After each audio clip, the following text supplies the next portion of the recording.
الحمد لله والصلاة على نبيه وعلى آله وأصحابه المتأدبين بآدابه.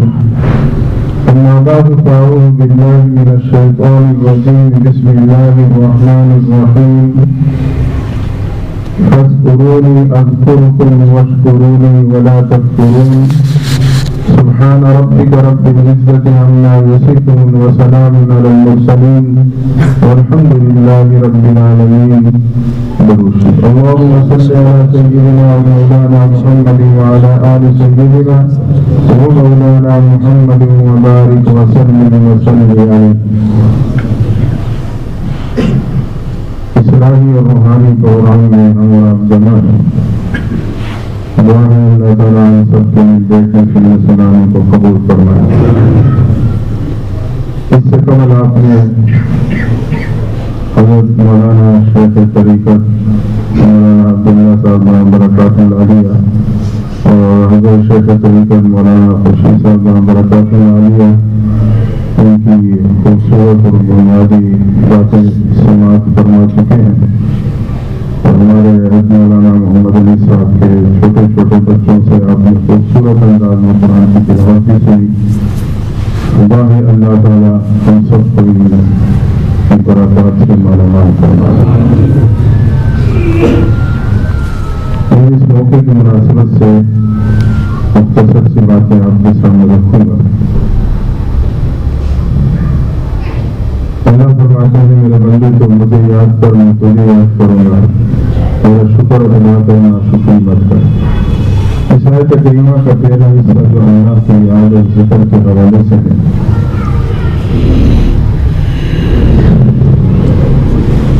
فرمایا میرے بندے تو فرش کو یاد کرے گا میں تجھے عرش کو یاد کروں گا.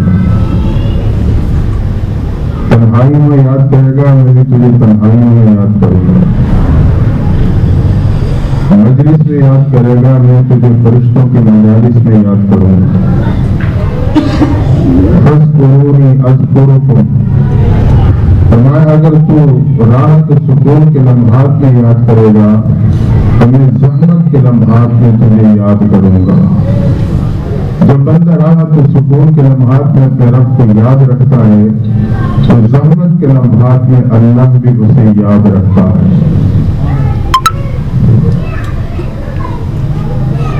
آج ہم اور آپ جب راحت سکون کے لمحات میں ہوتے ہیں ہر چیز کی فراوانی ہوتی ہے تب بھی رب کو بھول جاتے ہیں.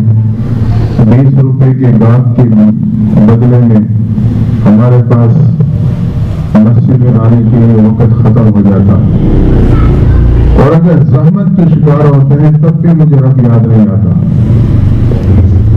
یا تو کوئی حساب کتاب والے کے پاس جاتا ہوں یا فائل نکالنے والے کے پاس جاتا ہوں یا کوئی کتاب کھولنے والے کے پاس جاتا ہوں. زحمت کے لمحات میں بھی مجھے رب یاد نہیں, راحت کے لمحات میں بھی رب یاد نہیں. اللہ کہتا ہے میرے بندے تو راحت میں یاد کر زحمت میں تجھے یاد رکھوں گا. ایک خاتون کے بارے میں آتا ہے فقر و فاقہ کے شکار تھی لیکن اپنی ذاتی چھت اور گھر نصیب تھا جس کی وجہ سے راحت و سکون کی زندگی گزار رہی تھی. ایک دن بھوک کی شدت ہے, کھانے کی قلت ہے, چند نوالے سے اپنے سامنے رکھے اٹھا کے اسے منہ کا نوالا بنانے ہی والی تھی کہ دروازے پہ صدا لگی اللہ کے نام پہ دے دو. اس نے اپنے اس منہ کے نوالوں کو اٹھایا اور اللہ کے نام پہ مانگنے والے کے ہاتھوں میں دے دیا. وقت کو صبر و تحمل سے گزار لیا. چند دن گزرے, رشتہ داروں کے ہاں بامر مجبوری اور ضرورت کے جانا پڑا. دودھ پیتا بچہ گود میں ہے, راستہ جنگل سے ہوتا ہوا گزرتا ہے. جب یہ جنگل کے راستے پہ چڑھی تھوڑا ہی آگے گئی تو کیا دیکھا کہ بھیڑیا ہے جو دوڑتا ہوا آ رہا. کچھ ہی لمحے بعد اسے اندازہ ہو گیا کہ اس کا رخ میری طرف ہے. پر دیکھتے دیکھتے بھیڑیا لپکنے لگا تھا کہ یہ دوڑ پڑی. ڈر کے مارے دوڑی تو بچہ ہاتھ سے چھوٹ کے نیچے گرا. بھیڑیے نے لپک کے بچے کو اپنے منہ میں اٹھایا اور سیدھا دوڑ نکل گیا. اب ماں ہے جو اپنے آنکھوں سے اپنے بچے کو موت کا منہ کا نوالا بنتا ہوا دیکھ رہی ہے.